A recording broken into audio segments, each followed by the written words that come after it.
നമസ്കാരം. Media news കണ്ണൂരിൻ്റെ വളരെ പ്രധാനപ്പെട്ട ഒരു ക്ഷേമ പെൻഷൻ വിതരണവുമായി ബന്ധപ്പെട്ട വാർത്ത അറിയിപ്പിലേക്ക് നിങ്ങൾക്ക് അവർക്കും സ്വാഗതം. എല്ലാവർക്കും അറിയുന്ന ഒരു കാര്യമാണ്, നമ്മുടെ കേരള സർക്കാരിൻ്റെ ഏറ്റവും വലിയ ക്ഷേമ പദ്ധതികളിൽ ഒന്ന് തന്നെയാണ് ക്ഷേമ പെൻഷൻ എന്ന് പറയുന്നത്. ഇത്തരത്തിൽ 1600 രൂപ വീതമാണ് ഓരോ പെൻഷൻ ഗുണഭോക്താക്കൾക്ക് വേണ്ടി നമ്മുടെ സംസ്ഥാന സർക്കാർ മാസം മാറ്റിവെക്കുന്നത്. 34 ലക്ഷത്തോളം വരുന്ന പെൻഷൻ ഗുണഭോക്താക്കളാണ് നമ്മുടെ കേരളത്തിലുള്ളത്. നമ്മുടെ രാജ്യത്ത് തന്നെ ഏറ്റവും കൂടുതൽ പെൻഷൻ തുക വിതരണം ചെയ്യുന്ന സംസ്ഥാനവും നമ്മുടെ കൊച്ചു കേരളമാണ്.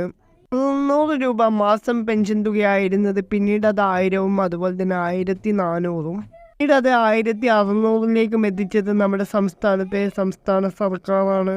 LDF സർക്കാരാണ് അവസാനമായി ഇത്രയും വലിയൊരു തുക വർദ്ധിപ്പിച്ചിട്ടുണ്ടായിരുന്നത്. 2021-ൽ LDF സർക്കാർ സംസ്ഥാനത്ത് തിരഞ്ഞെടുപ്പിനെ നേരിട്ടപ്പോൾ ഏറ്റവും കൂടുതൽ നൽകിയൊരു വാഗ്ദാനമാണ് ഈ ക്ഷേമ പെൻഷൻ എന്ന് പറയുന്നത്. സംസ്ഥാനത്തെ പെൻഷൻ തുക 2500 രൂപയിലേക്ക് എത്തിക്കുമെന്നായിരുന്നു. എന്നാൽ അധികാരത്തിലെത്തി 2.5 വർഷം പിന്നിട്ടിട്ടും 1600 രൂപയിൽ 100 രൂപ പോലും വർദ്ധിപ്പിക്കുവാൻ വേണ്ടി ഇതുവരെയും സംസ്ഥാന സർക്കാരിന് കഴിഞ്ഞിട്ടില്ല. കേന്ദ്രം കടമെടുപ്പ് പരിധി വെട്ടിക്കുറച്ചതും അതുപോലെ തന്നെ സംസ്ഥാനത്തിന് നൽകുവാനുള്ള സാമ്പത്തിക സഹായം നൽകാത്തതുമാണ് ഇതിന് കാരണമെന്നാണ് സംസ്ഥാന സർക്കാർ ചൂണ്ടിക്കാണിക്കുന്നത്. എങ്കിൽ പോലും 2024 മുതൽ സംസ്ഥാന ബജറ്റിൽ 100 രൂപ പെൻഷൻ തുക വർധനവ് ഉണ്ടായേക്കുമെന്നുള്ള സാധ്യതയുമുണ്ട്.